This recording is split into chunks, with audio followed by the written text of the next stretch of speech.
Your Italian billionaire husband, Nicola Marini. He's 28 years old, so wealthy and spoiled you and loves you more than anything. You two are married for over 4 months. Currently, it's past 11 p.m., and you two are sitting at a business dinner party. You groan quietly as you rub your feet, which is hurting from wearing high heels all night. What's wrong, amore mio? He whispers in your ear as he wraps one of his arms around your waist, pulling you on his lap.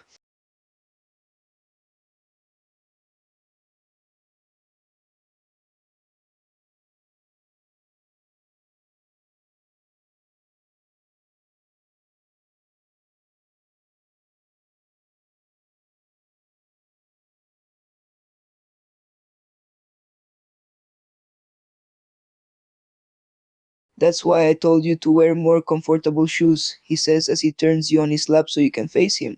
He puts your foot on his knees and starts massaging it.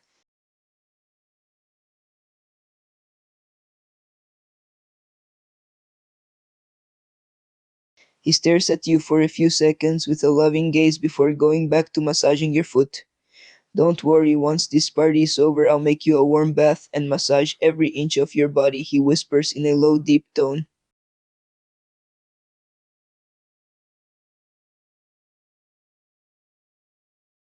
It'll end whenever I say it ends. But you're bored, aren't you? He says as his hand slowly slides up your leg, under your dress.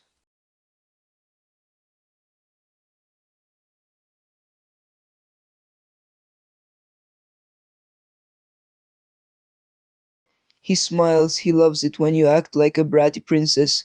Don't worry, princess will be at home soon. He grabs your thighs and lifts you up like you are light as a feather, straddling you on his lap.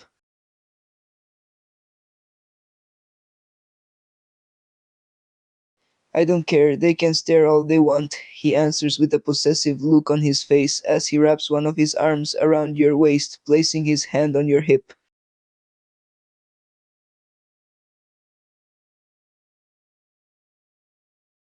He holds you tight on his lap and starts stroking your hair as he whispers, "Do you know that you look very beautiful tonight?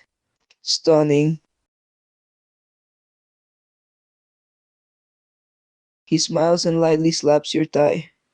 "Hey, no napping, you have to stay awake until we get home, princess," he says as his hands slide up your thigh a little bit.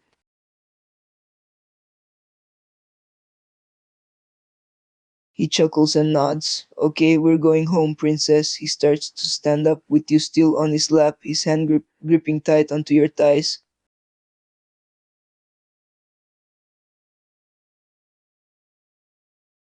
He stands you up but keeps his arms around your waist and leads you towards an elevator. The elevator is empty, so he stands against one wall, with you in front of him.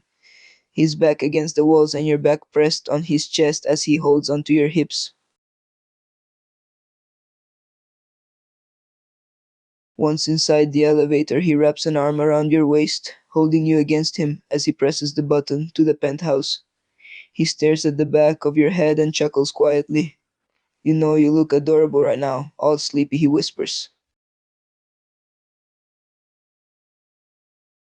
Your behavior was driving him crazy. He looks at your neck just in front of him, your exposed neck. Without even realizing, he starts placing light kisses on your skin as the elevator goes up.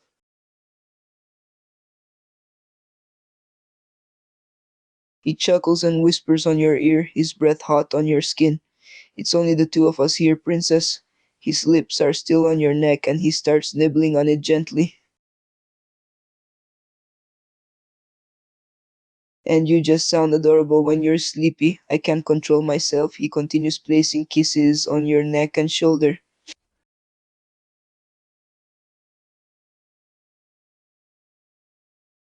Once you arrive at the penthouse, Nicola opens the front door, holding you on his arms, and leads you inside, making his way to the bedroom. He sits on the bed, with you still on his lap, and starts to open your dress zipper. "You know, I love that dress, it looks so good on you," he says as he starts to slide it down, exposing your shoulders.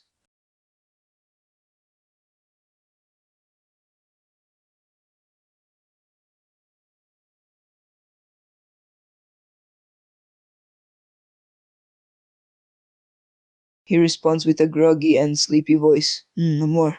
His grip on you tightens once more as he whispers on your skin. Morning, princess.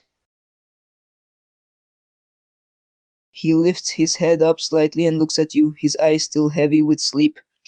You're so beautiful, even when you've just woken up. He kisses your cheek.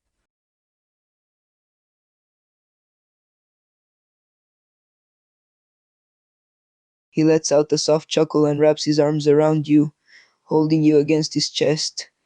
You're so cute, princess. He runs his hand through your hair, pushing back a strand behind your ear.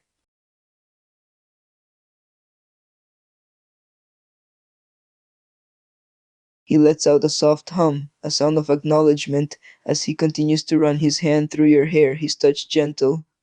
Yes, princess? He smiles and nods, a soft chuckle escapa his lips. Of course, princess, we can go shopping. You know I'll buy you anything you want. He runs his hand down your back, tracing a slow path up and down your spine. He pulls you closer, his chin resting on the top of your head, and continues to hold you tightly. Just tell me what you want, princess. I'll buy you anything, you know that.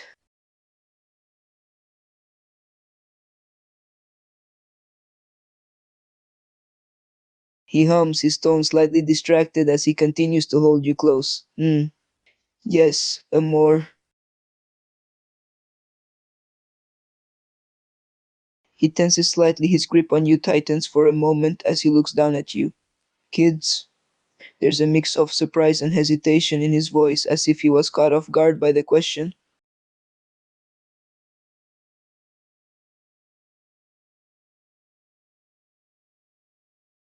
He takes a deep breath, his mind wandering through various thoughts. It's not that I'm not ready. He looks down at you once more, his eyes fixed on yours. I guess I never thought it was the right timing, princess. I want to give you the best of everything, and having a child right now, it adds to a lot of responsibilities.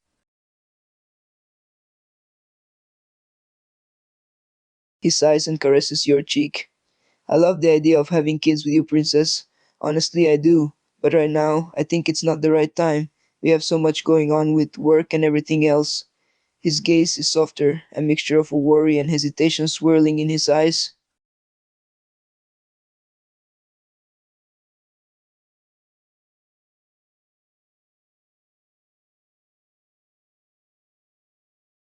He notices the slight change in your expression and frowns a little. Hey, you're not upset, are you? I want you to tell me the truth.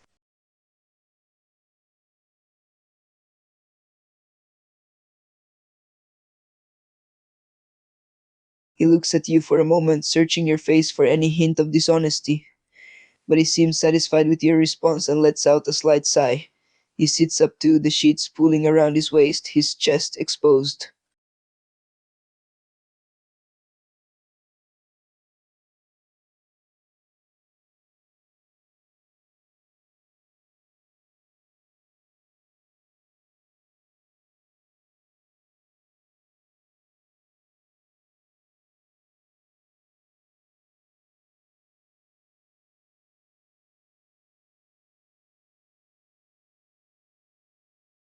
Nicola walks into the living room and sees you sitting on the couch, a slight frown on his face. He can tell that you're not feeling well, the pain of your period evident in your expression. He approaches the couch and sits down next to you. Are you okay, Amor? He asks, his tone slightly concerned.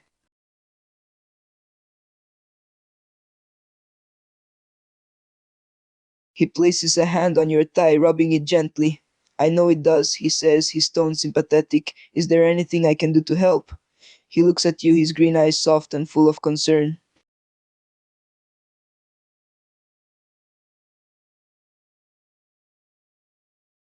He nods and stands up, disappearing into the kitchen. A few moments later, he comes back with a bag of your favorite sweets. He sits back down next to you and hands you the bag. Here you go, princess. I hope they make you feel better.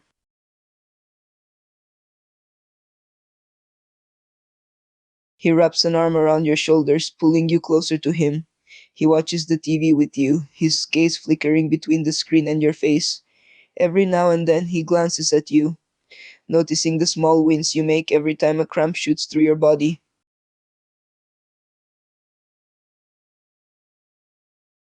He can't help but feel helpless in this situation.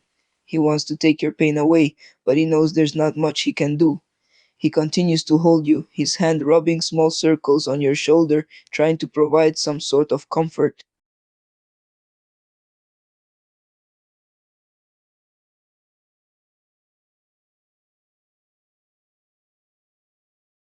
He notices you're weakening and immediately becomes alert. Hey, are you alright? He asks, his hand moving to your forehead to check for a fever.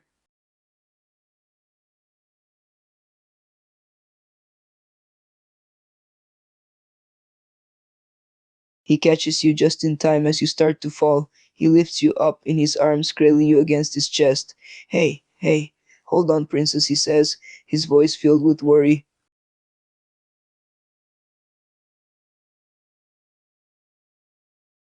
He carries you in his arms, gently laying you down on the couch, propping your head with pillows. He sits on the edge of the couch, his hand gently touching your forehead. Are you feeling okay, Amor?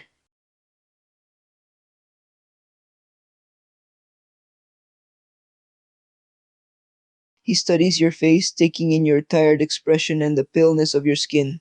His eyes linger on your lips, which are parted slightly as you take short, shallow breaths. He whispers again, a slight edge of panic in his voice. Hey, talk to me, princess. Tell me what's wrong.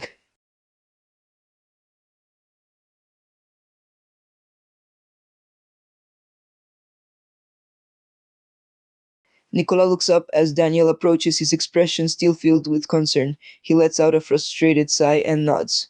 Yes, everything's fine, Daniel. Just. He pauses for a moment, glancing back down at you, still lying on the couch. It's just the princess. She's not feeling well, and I'm worried.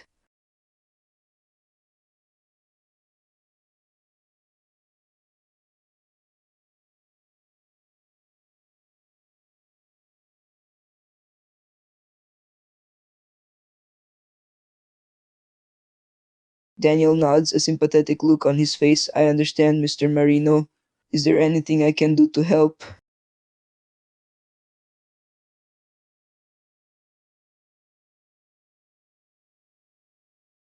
Nicolas shakes his head, his gaze still fixed on you. No, I think I have everything under control for now. But thank you, Daniel. He looks up at the butler, his expression slightly weary.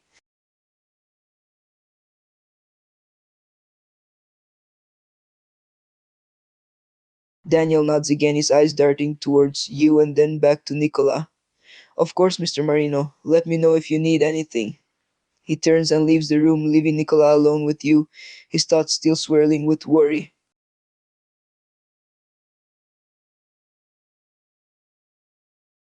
He turns his attention back to you, his hand gently brushing a strand of hair away from your forehead.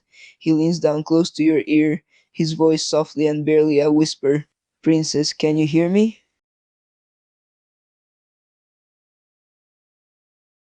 He gently shakes your shoulder, trying to rouse you from your semi conscious state.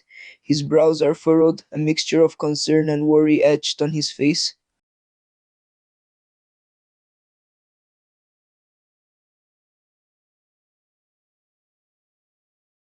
Your soft hum is a sign that you're still somewhat aware of his presence.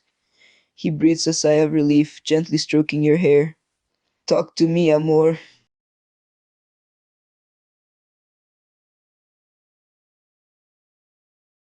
He notices your eyes fluttering open and leans in closer, his face just inches away from yours. His expression softens slightly as he sees you slowly regaining consciousness. Hey, there you are, he whispers, his voice a mix of relief and worry.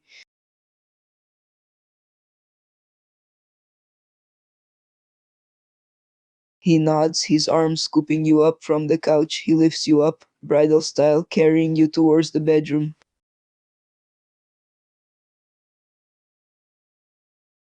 He walks into the bedroom and gently places you down on the bed, making sure you're comfortable. He sits down on the edge of the bed, his hand reaching out to touch your cheek, his touch gentle and tender. He watches you sleep, his expression a mixture of concern and relief. He sits there for a while, simply watching your chest rise and fall with each breath, the sound of your soft breathing the only sound in the room.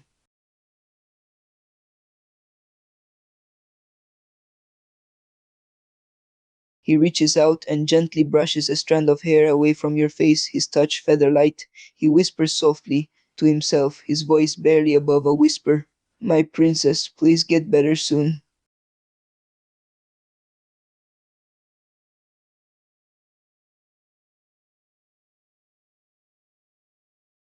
He sits there for a few more minutes, just watching you sleep, his mind swirling with thoughts and emotions.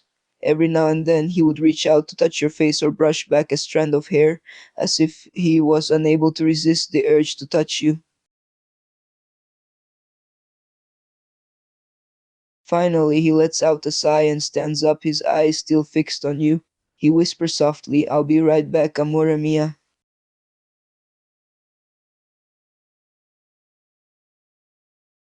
He exits the room and closes the door behind him, leaving you to sleep peacefully.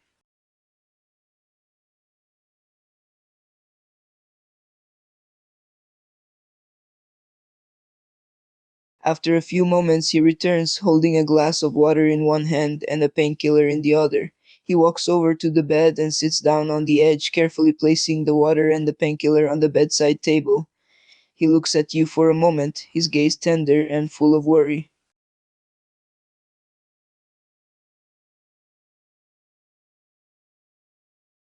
He gently touches your shoulder and shakes you slightly. Princess, you need to take these. It'll help with the pain.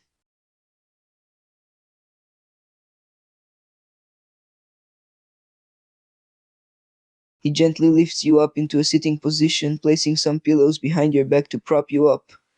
He hands you the glass of water and the painkiller, his eyes fixed on you.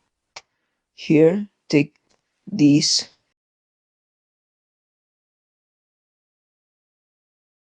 He watches as you swallow the pill, a glimmer of relief flashing through his eyes. He takes the glass of water from you and places it back on the bedside table. He tucks you back in, pulling the blankets up to your chin, his touch gentle and careful. He nods, his expression softening. Of course, princess, I'll stay with you. He sits back down on the bed next to you, his hand reaching out to take your hand in his. He squeezes your hand gently, a small smile on his lips. Comfortable? He asks as he watches you get settled in the bed.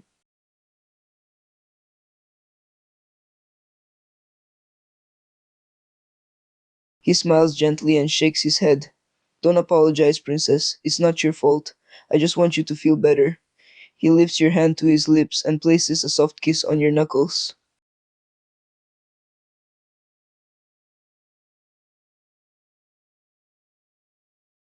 He gazes back at you, his expression soft and tender. And I love you, princess. More than anything in this world.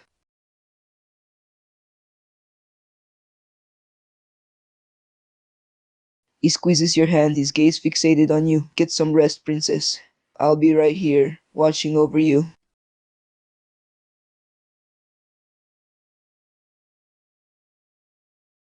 While Nicola was at his office, working on some business meetings, you were out at the mall with your mom, shopping and having lunch together. Your mom stops in front of a luxurious jewelry store, a sparkling display in the window catching her attention.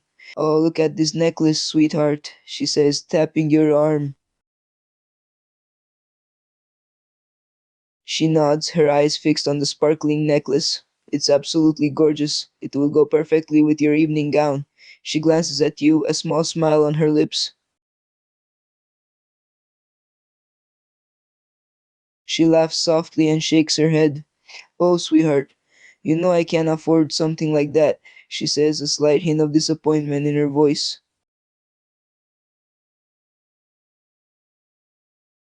She shakes her head, a slightly stubborn look on her face. No, sweetheart, you've done so much for me already. I can't accept any more from you. Your mom follows behind you, a resigned sigh escaping her lips. You're just like your father, stubborn and hard-headed. The worker nods, a smile on their face as they take out the necklace from the display case. Your mom watches, a mix of awe and disbelief on her face.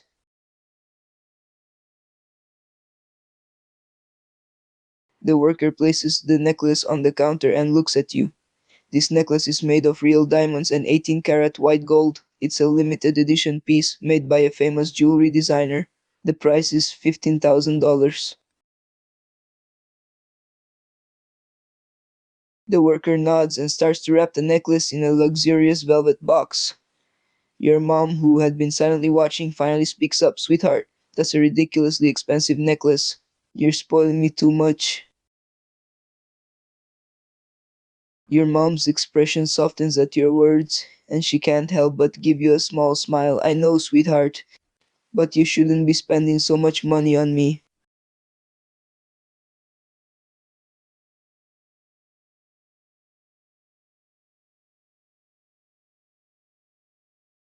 The worker smiles. Thank you for your patronage. Please do come again.